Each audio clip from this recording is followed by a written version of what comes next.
Following the original series, Evangelion went on to make films that include a recap, the finale remake, and the Rebuild series, which is essentially an alternative timeline. Starting with Death and Rebirth, we see some mild activity within Gurren before the second impact occurs. We generally see a recap of the original series along with some new footage as well, with some redubbing, and for some reason Shinji and the gang are in an orchestra? I will give credit where it's due and note that the animation was given a nice upgrade. The characters are more expressive, the art is better detailed and colored, the backgrounds are more cinematic, and the movements are more fluid. On to the Rebirth arc, it opens up with the infamous hospital scene where Shinji is desperately asking for Asuka to awaken, and then after shaking her, he undoes her sheet and cords before masturbating to her. Now, I hate to bring up this model here, but this is the basis on which I will evaluate Shinji's actions. Suppose a man named Ryan murdered Thomas. To me, there are three types of rationalizations for human behavior. Explaining, which is merely detailing the context in which something happened, not necessarily giving an opinion, and maybe automatically agreeing with a commonly established moral stance. An example of this would be, why did Ryan murder Thomas? To which you'll answer, because he was climbing the business hierarchy and viewed him as competition. Now obviously, I'm not saying that was a rational thing to do given his shoes. In fact, I think for most others, they wouldn't go to such extreme lengths. I am merely telling you how it happened. Next up is humanizing, which is acknowledging that what someone did was wrong, but not agreeing with the stance that they have crossed the moral event horizon into unforgivable territory. An example of this would be, why did Thomas's daughter Amelia try to murder Ryan? To which you respond, because she loved her father and wanted revenge. Now that was obviously the wrong thing to do, and I'm not sure even I would do that, but I understand her actions. After that comes simple justification where you assert that the action was a good thing to do, and maybe even the best thing to do. An example would be, why did the police ultimately capture Ryan? To which you respond, because as demonstrated by his crime, he is a danger to society and must be kept away from the public. It's unfortunate this must happen, but frankly, we don't have many other options. Of course, if you're not entirely sure which of these you align with, you can make a hybrid case with explain, humanize, and humanize, justify. In addition, I argue there exists two opposing evaluations being criticizing, which is judging one's actions while not necessarily placing them past the horizon, such as Amelia's actions were wrong, but I don't consider it unforgivable.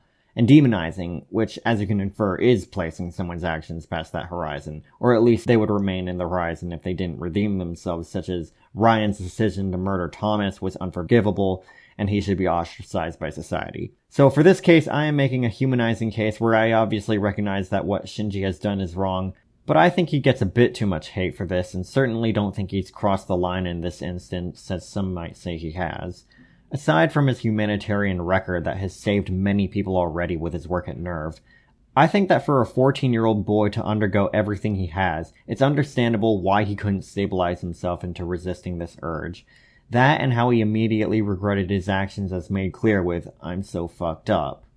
I will criticize, however, that I think the real concern here is that he unplugged Asuka's equipment, and he should have made reconciling that his top priority. After some inspection, NERV gets invaded by a terrorist force. At this point, Shinji is too traumatized to do anything or care about what's going on, and before the units terminate him, Misato comes into his rescue and kills them. She tries to get through to him, but he's too far past the point of stability. Cut to Asuka after presumably waking from her coma, where we get another very long sequence in which she repeatedly mutters the words, "I don't want to die," before she snaps and wreaks havoc on opposing forces, believing that her mother was always on her side. That concludes Death and Rebirth. End of Evangelion is essentially what the final two episodes were intended to be, and Rebirth was a mere preview of its first act, so we can skip a good half hour. Misato continues guiding Shinji, and when they get to the Eva gate, Shinji wallows in his trauma before Misato snaps and yells at him for inspiration. As she closes, they part ways and kiss before she dies. Asuka then goes berserk and destroys the remaining angels before being stabbed by lances of Longinus. Ritsuko confronts Gendo and Rei in Terminal Dogma and attempts to self-destruct Tokyo 3 in order to stop the third impact. However, Casper, the third Magi designed after her mother Naoko, rejects the request for unknown reasons, which enables Gendo to shoot her. A reverse AT field is forming, and the third impact is about to begin. As Gendo tries to reunite with Yui through Rei, she spontaneously rejects him and contacts Lilith, turning into a giant angel form of herself. as Shinji's mental state takes another much-needed blow. He sees it in the form of Kaworu and his mother. He also hallucinates a reality in which during the events of their kissing scene he strangles Asuka, I presume out of pent-up pressure. Third impact continues, but before it can conclude, Shinji rejects it, killing Lilith, but still leaving Earth with green crosses and oceans of blood. He wakes up next to Asuka and strangles her as she grazes his face. He begins crying, and Asuka lets out a meek, "How disgusting," perhaps referencing the hospital scene from earlier. That concludes End of Evangelion. I don't know how it could be the original ending to the series considering the final 2 episodes didn't end on a tone or anything like that. I'm more inclined to believe that this is an alternative. Starting with the Rebuild series, 1.0 essentially covers the series premiere up to Ramiel, save for the finale where Kaworu awakens in a mysterious place preparing to meet Shinji. I was curious how modern age production values and 90s storytelling would go together. Perhaps it may be because I obviously already knew, but despite the much fresher visuals, there was a subtle feeling of 1995 in there. I suppose as it seems older titles are more humble with their elements as they are younger at the time they come out. The second film opens up with a new character named Mari Makanami Illustrious fighting a supposed third angel and sacrifices her Eva unit to defeat it, most likely signaling a future change in the narrative. Other than that, it's mainly another recap film extending from last time onwards, but with some extra scenes including Mari, where she falls out of the sky bumping into Shinji and other involvements, mainly in the climax where she hijacks Unit 2, but fails to defeat the angels. Shinji tries to fight them off himself before we once again see Unit 1's manifestation. Rei gets consumed by the angel, but Shinji fights it off and saves her before he finds himself merged with Unit 1. Ritsuko claims the end of the world is underway due to a change in the narrative. Okay, well that was certainly different from the timeline I remember. Faith only knows what else is in store for us. The Mari character is fairly intriguing, more so than I can say about the others except for Hikari. On to 3.0 opens with what I assume by now we're in an alternate timeline. Asuka is fighting along with Mari and Shinji awakens in a lab outside of Earth. Some why he is treated like he's done something wrong and Masato and Ritsuko are still alive in this scenario. Shinji is unable to pilot the Eva, rendering him useless to the group, hence why he wears a collar so he can limit his recklessness. He's confined along with his supervisor Sakura Suzuhara, sister of Toji. I'm just going to say, I've been rooting for these two to get together since the moment I laid eyes on her, and knowing she's his friend's sister only makes the forbidden element cuter. Asuka comes in with her eye still damaged from the last angel fight, and is as mad as Shinji as the rest of them. Allegedly, he has been out cold for 14 years, and the reason no one has aged is due to an alleged curse of the Eva. Ritsuko claims that Rei doesn't exist anymore before he starts hearing her voice. He escapes Villa, as they are called, to follow it and he reunites with her.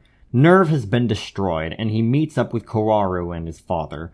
Rei seems more robotic than before. As in the original series, she would at least answer questions that didn't technically need to be. Here she gives practically zero signs of being human, making me suspect she's yet another clone. Shinji and Kaworu bond through the piano and by fixing his iconic music player. Later he shows him out to see Earth in its current state after the third impact. It would appear that Shinji and Rei fusing together in the previous film led to its detonation and is probably why everyone already hated him. Shinji then finds out about the Rei clones and has an internal crisis realizing he's effectively led to the world's destruction without any kind of gain. Despite everything, Shinji is made to pilot an Eva yet again, to which he feels understandable conflict. Kaworu then takes the collar off and puts it on himself. They plan to undo the third impact by harnessing both spears from Adam and Lilith, and as they enter the site, Villa intervenes. Shinji makes mistakes with his mission and threatens the fourth impact, but Kaworu sacrifices himself once more to stop it. Fourth impact is prevented before Asuka gets him out and Rei joins them. They walk on in hopes of stabilizing the world. I wonder why Anno decided to make an alternative timeline so many years after its original conclusion. Code Geass did something similar, but at least went in a direction I could imagine it heading in. I suppose it can further elaborate once I conclude the series with its final film 3.0 plus 1.0. Villa restores a part of the area to pre-impact condition, and the trio continues their journey to be picked up by what looks like Toji having aged like normal. He guides them around the place where it seems civilization is strangely existent, bringing into question the third impact's consequences as compared to the original series. He brings him back to his home She's the and... best wife in the world. Wait, hold on. You'll be surprised when you see her. It's the class rep.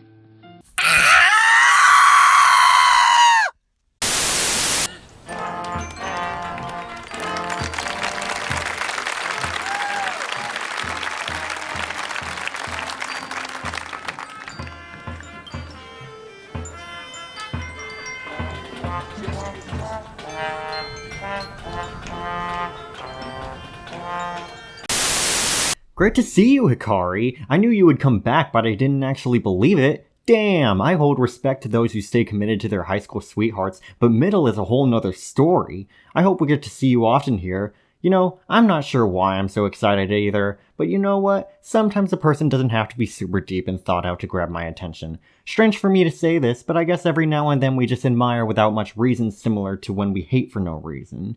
Like I am, Rei learns some human behavior and Shinji has a traumatic reaction to the collar. Asuka returns to her somewhat tsunderic relationship with Shinji while he continues to feel the guilt of having inadvertently led to the whole disaster, wishing everyone not act as kindly to him as they are. Rei asks Shinji for a name as she's known as look-alike, and she has a spontaneous concussion due to a function on her watch. While Kensuke takes Shinji out, he finds Kaji, who is alive as well. Correction, he's the son of Kaji and Masato, and Rei leaves to return to Nerve. Her head spontaneously combusts, and Shinji follows along with Asuka, prompting Sakura to slap him and cry, bringing to my attention what I like to call the Evangelion paradox. You can either get screen time of Sakura or Hikari, but not both of them at the same time. Such a dilemma will be the Y2K of human decision-making. Masato elaborates on how she wishes to destroy Nerf, but despite her hostility, she can't bring herself to stop talking about Kaji. I'm going to be honest here, it's getting old. Okay, Sakura is talking rather affectionately to Shinji, which I like, but I'd appreciate it if they could have some substantial chemistry. I swear to you, Mari is trying desperately hard to resemble Zero 2 from Darling in the Franxx. Shinji briefly reminisces about Kaworu and has a light sense of peace. Villa retaliates and attacks successfully and retrieves Unit 13, only for it to be blocked by what might be Asuka's AT field. Asuka removes her eye patch and removes something to empower her unit.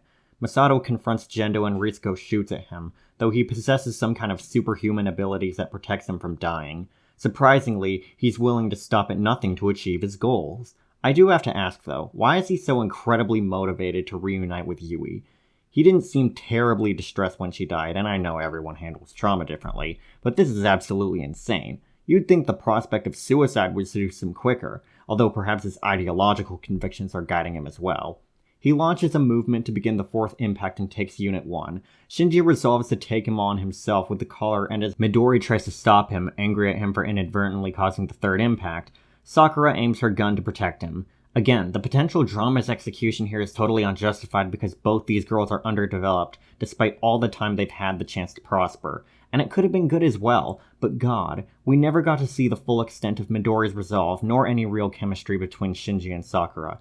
She's doing all the work here, yet they treat it as if it's a mutually functioning relationship. I was actually somewhat interested in both of these characters, but for Christ's sake, develop them. Midori then forgives them at the drop of a hat. Now, her anger was unjustified, but it isn't natural to change so suddenly. In a very minute way, the scene is reminding me of Sword Art Online's awful recognition of its own potential. They begin to have their fight in a strangely generated world before he gives it a break to handle it more intelligently. He shows him Black Lilith as it reveals itself.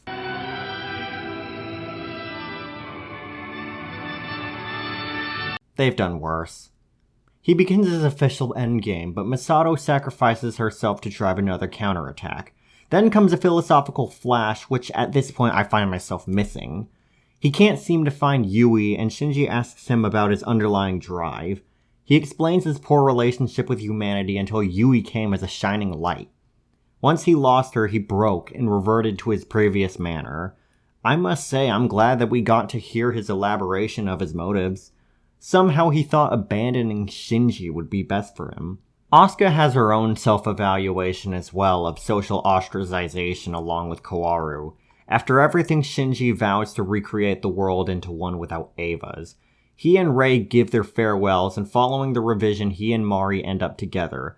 She takes off his collar and takes off with him, leaving us a happy ending. And that's all. The entire Evangelion filmography series concluded. You know my thoughts on the series, so let's factor that within my final verdict. I feel the recap was hardly necessary, and that if the end of Evangelion was meant to be its ending, then it's a practical crime that they ran out of time to give it a proper finale. Considering the end, I don't know why they felt the need to make the Rebuild series. Evangelion gives this impression that not everything is happy, and sometimes things ends up miserable. I can imagine it was made for the additional philosophical material, but I don't find it very necessary overall. I think it's quite agreeable that Shinji's final pairing with Mari was strange. I also don't understand why the final movie was released in 2021, over 8 years after the third when such similar production value was used. Now with that all out of the way, I'm going to proceed to what I can finally give for this series. Good comments. Yes, I can say very nice things about these last 2 installments. Aside from the mandatory note that the animation is phenomenal, aside from Hikari returning and staying for longer than I expected if only her farewell was better defined, Gendo's backstory is actually very sad. I almost shed a single tear when he gave it. I know that doesn't sound like much, but to give you reference, I am an unfeeling anomaly, so that's at least somewhat of a feat. I suppose many of what made the end satisfying is the conclusion of many long-standing themes such as Asuka's angst, although I wish we could see her with her struggles finally resolved. With regards to its original ending, I do have to ask why exactly this series was made though. Did Hideaki regret the original ending? Did he just want to further elaborate his ideas? As much as I found the original depressive philosophical theme unsettling, it was at least a defining part of the series, and if not that, then I wish this could have been more individualistic. Overall, this series hasn't been notably changed from my opinion on the original series, as well as the overlying theme with the whole series, which I presume to be mainly about the human condition, and all that encompasses it, although the last 2 films were rather enjoyable. Alright everyone, that settles the Evangelion series. I'm glad to have this finally concluded, and I'll happily see you again in the next video.